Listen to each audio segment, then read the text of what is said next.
Hello my Poke people, and welcome one and all to some more Sun and Moon hype, fun, and theory. And today we're going to do something completely different. I've been theorying myself until I'm blue in the face. Seriously, big medical condition. I don't know what's going on with my skin color. Either way, we've had a lot of pondering over stuff we might see in Sun and Moon, but in honor of the first proper official leaks coming out in Koro very soon, I thought it would be a lot of fun to have a look at all the various, most likely, hopefully, fake air quotes leaks that have been created by various people as they try to pass them off as real. I know, how nefarious of them. So we'll take a look at them, see how much we would actually maybe like it to be real, maybe examine why it's not, and kind of just get involved in the hype a little bit, because I think there's something very nice about fake leaks. It kind of keeps us excited before we get real tangible information to work with, and I think it shows such a dedicated fan base that's so happy and excited about new Pokemon that they go to the monumental effort of creating some very damn well done and well orchestrated fake leaks. So I think we should have a little bit of a look at them and have a little bit of a break from our own hardcore theory crafting on practically no information.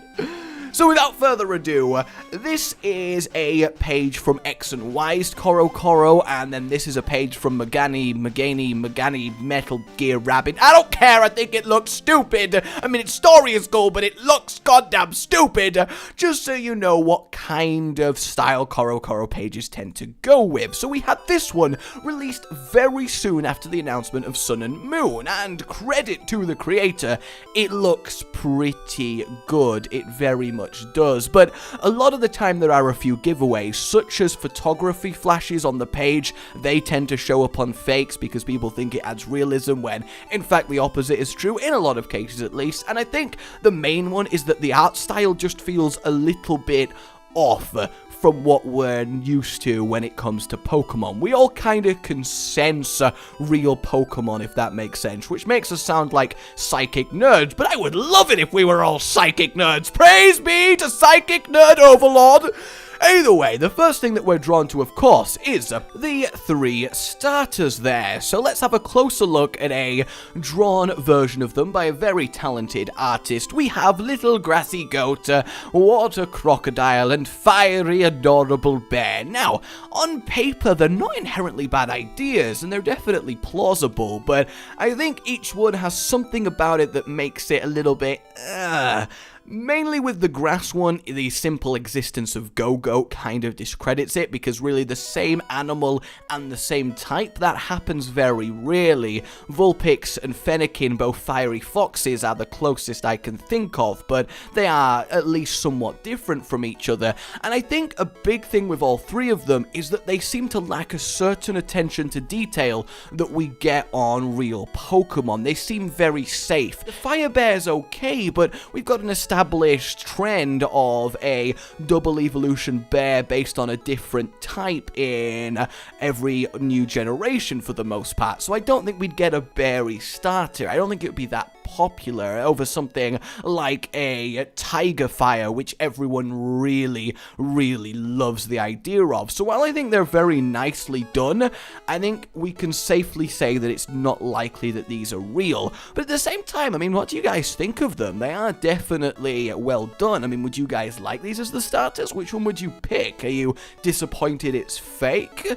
Either way, the next thing that we're drawn to is the actual trainers themselves. Now, I don't like them. Just plain and simply, I think they look bad, and yeah, they do nothing for me. I don't think they look like the usual caliber of trainer art that we're used to from Pokemon games, and yeah, there's not much else to say. I'm just not a fan. And then next up, finally from this page, if we have a close-up of the box art, we can see what kind of looks like the two legendaries on the cover of the game. The actual form of them, especially the sun one, seems just a little bit off. It seems to not work as a form of creature, and it doesn't seem to have any basis within the themes of Hawaii, which seems to be the most likely region to be set in. Now, granted, that's not big evidence because, for example, Kalos, based in France, has Norse mythology legendaries, so we can't use that argument that much, but, I mean, you can definitely tell from the outline of them that they don't seem to be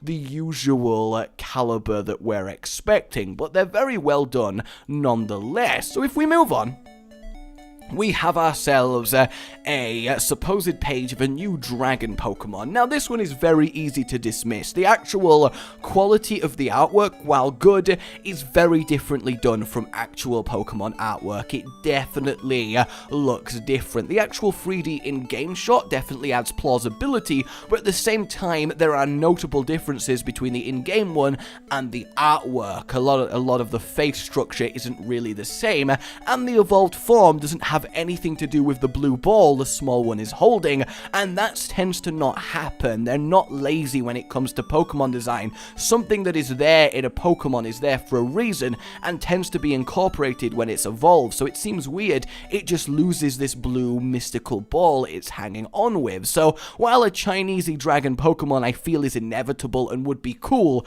I think we can certainly say this is fake, though I do really like the look of it, I have to say. Because the thing is with these fake leaks, a lot of the time you see the real stuff and go, oh, that's not as good as the fake, so I wonder if we'll have that happen this time. Another interesting one then is this little bit of a page, and again this has the Telltale photography flash on it, but it does have a very cute looking water bubbly Pokemon. Now, it does look like someone shampooed its hair, which is quite funny, but I think it is definitely adorable. It's not got a lot of detail on it. I can't even really tell what animal it's based on, and I think out of all the water fakes, this one looks the most like an actual Pokemon in terms of design and art style, so I'm kind of happy with it. I really am. I almost can believe that one is genuinely real. So, before we have a look at one of the ridiculous leaks, like seriously, you will be blown away when I show you it,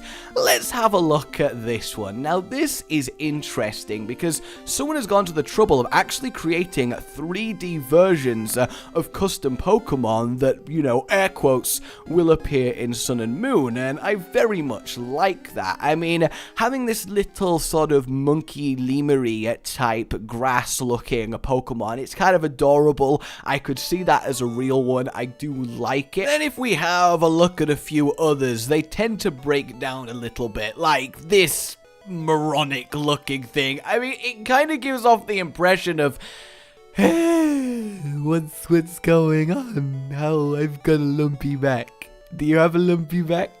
I've got a lumpy back. Maybe that's just me, but that is what I get when I look at this thing, and I just cannot take it seriously. This one, beyond any of them, proves to me that these are fakes. And we have a kind of rainbow sort of, I don't even really know what that's supposed to be, but it gives me Sigalith vibes, which makes me instantly hate it, because death to all Sigaliths. May my Nuzlocke Pokemon rest in peace.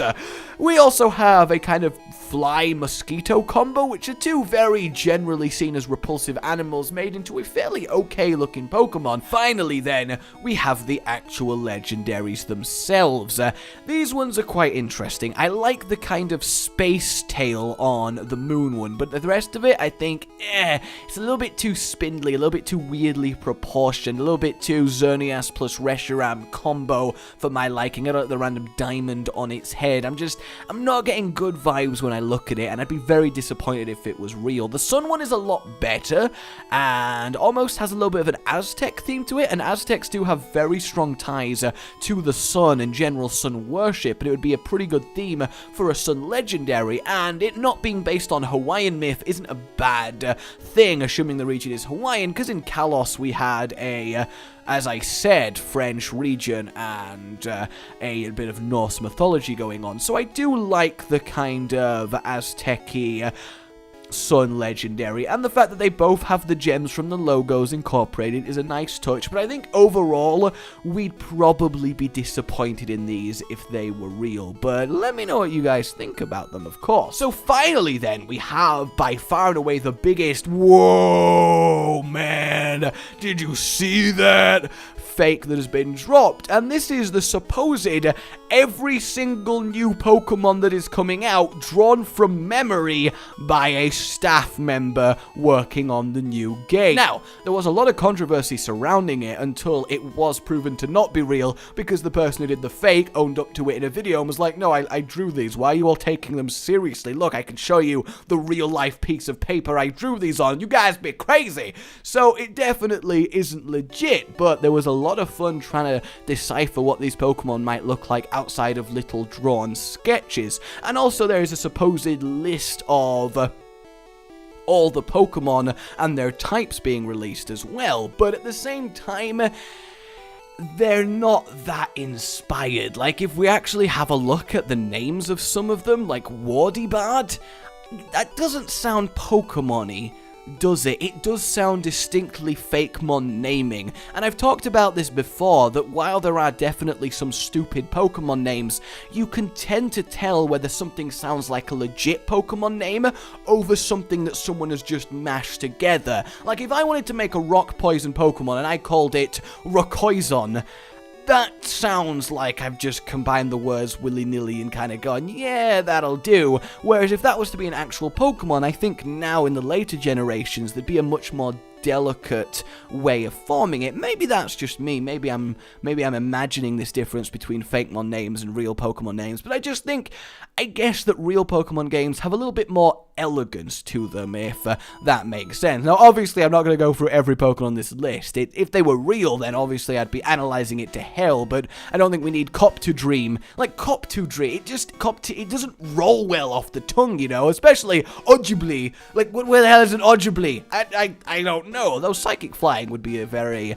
neat type to have. So the actual drawings themselves, then, there are a fair few interesting ones. A lot of them look, well, kind of bad. I mean, we do have a Rabbit Fire, which people kind of wanted, a sort of, I guess, monkey-looking grass, and then a dolphin, I think, or shark-based water. It's kind of hard to make them out. You've got basically something that just looks like Pikachu. I mean, we've got a kangaroo. I mean, there's lots of different ones to look at. And again, I don't think I need to go through each one and analyze them because we know that they're fake. So it's kind of pointless. But I think it's very cool that someone took it upon themselves to spend time drawing this many Pokemon. And the fact that the Sun and Moon community went wild with it and had discussion after discussion as to the legitness of it, even finding a comparison for the bird Pokemon that we were shown in the trailer. I think it's very cool to think, and it just shows you how desperate we are for information on this game, and I think that's a wonderful thing. I really like, what the hell is this random tentacle thing? I mean, I love tentacles as much as the next guy, which is to say, a lot.